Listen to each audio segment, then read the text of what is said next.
Cuma di Konoha, hukum jadi mainan. Polisi bebas main tangkap-tangkap. Polisi menyusahkan rakyat melindungi pejabat. Polisi hanya ujian skripsi dan dosen pengujinya seolah netizen se-Indonesia. Kenapa? Getar-getir ya? Akhirnya asal tangkap agar polisi kelihatan sigap dan kelihatan kerja. Miris, ironi sekali. Rakyat dituntut taat aturan, penegak hukumnya sendiri main-main di balik layar. Kasus Sambo kalau nggak viral juga nggak bakal keungkap. Termasuk juga saat ini. Kasus Vina kalau nggak viral juga nggak bakal di-up. Tenggelam begitu aja. Indonesia dalam keadaan gawat darurat. Jahat sekelas pejabat, anggap profesi terhormat kalian bisa dibeli pakai uang. Jangan mau disuap demi pengalian isu. Jangan sampai masyarakat bicara, kalian penegak hukum gak bisa kerja. Apa yang kalian takutkan jika mengungkap kebenaran? Netizen se-Indonesia yang akan kawal dan lindungi kalian. Tapi ya saya nggak jamin kalau kalian emang lebih pro dan melindungi tersangkanya dan lebih berpihak pada DPO-nya.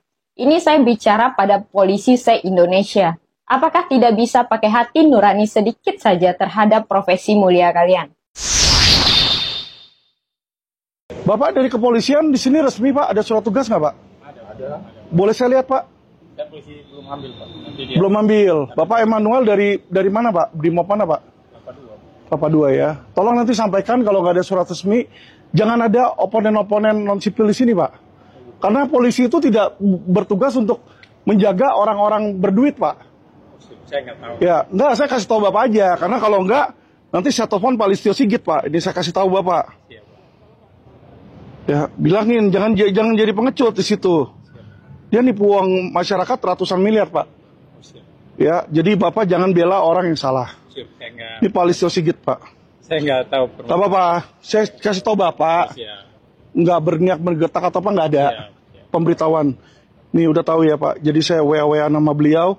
Ini Bapak bisa catat nomornya sama apa nggak? Belakangnya 9191. Coba cek aja. Ya, jadi setahu saya rakyat sipil itu nggak bisa didampingi atau dikawal oleh polisi, Pak. Saya hanya bagian keamanan aja. Betul. Gereja jadi mungkin saya ditempatkan. Iya, makanya saya tanyakan surat tugas Bapak. Kalau ada surat tugas, ya nggak masalah. Ada, Pak. Cuma kalau nggak ada surat tugas, nanti saya laporin ke Propam. Oh siap, ada Pak. Ada ya? Oke. Teman saya yang datang, ada Pak. Oke, nanti saya coba tanyakan ke beliau ya. Himbauan kepada Bapak Listio Sigit. Bapak Listio Sigit tadi sudah dengar video sebelumnya. Inilah penyebab kenapa penjahat makin marak di Indonesia. Dan makanya banyak masyarakat yang menghujat polisi sebagai anjing penjahat. Anjing jaganya penjahat ya. Bukan saya ngomong, tapi banyak masyarakat di luaran di sana ya. Kenapa seperti itu? Tadi Bapak sudah lihat. Saya datang ke kantor ya, di mana terduga ada seorang pendeta yang menilep uang masyarakat. Ya, di situ dimasukin ke Indosuria sekitar 100 miliar. Dan ada juga anaknya menipu 13 orang 53 miliar. Kami datang sana untuk memberikan somasi. Dan apa yang mereka lakukan? Mereka mencoba menggertak pengacara dengan mengeluarkan seorang brimob. Ya, emangnya boleh kantor-kantor itu dijaga oleh polisi? Tugas polisi itu apa sih? Itu pelindungan penyidikan saya aja 2 biji di Polres Utara dan Polres Selatan sampai sekarang nggak pernah beres Pak Kapolri ya. Sedangkan anggota-anggota Anda mencari uang receh jadi satpam di rumah-rumah orang kaya, yang mana orang-orang kaya tersebut adalah oknum-oknum pendeta penjahat Pak Kapolri.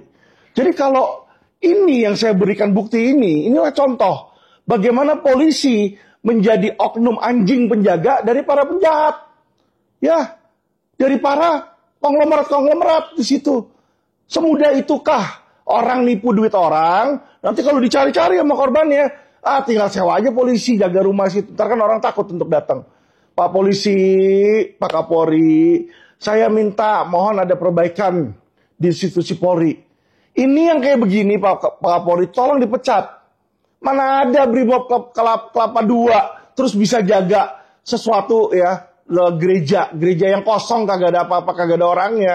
Sekretariat kantornya di gereja dilindungin oleh oknum Brimob ya. Saya tanyakan surat izinnya, tidak ada Pak Kapolri. Pak Kapolri kalau memang boleh ada izin penjagaan, saya juga mau dong Di kantor saya dijaga, nih kantor saya ada 4 cabang Pak Kapolri. Dan saya banyak klien-klien lain yang butuh ribuan penjaga Pak Kapolri. Coba tolong kasih tahu saya caranya bagaimana ya untuk saya bisa mendapatkan penjagaan itu. Dan berapa biayanya saya harus bayar polisi-polisi tersebut untuk mendapatkan penjagaan. Lumayan Pak, daripada saya sewa satpam, mendingan saya sewa polisi toh ya. Jadi nanti polisi itu jadi rental cop ya Pak ya, atau jadi hansip bayaran. Ya makanya saya bilang Pak kemarin itu, ya mendingan mungkin Kapolri lebih baik diganti dengan direktur utamanya BCA saja. Kenapa? Karena direktur utama BCA satpamnya lebih ramah-ramah Pak.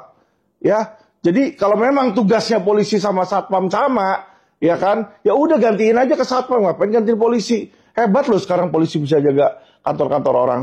Ya Pak, jadi tolong Pak Kapolri diluruskan Pak. Kalau memang Anda masih Kapolri dan Anda masih mau negara ini menjadi negara hukum Pak. Ya, oke, terima kasih teman-teman. Salam cerdas hukum.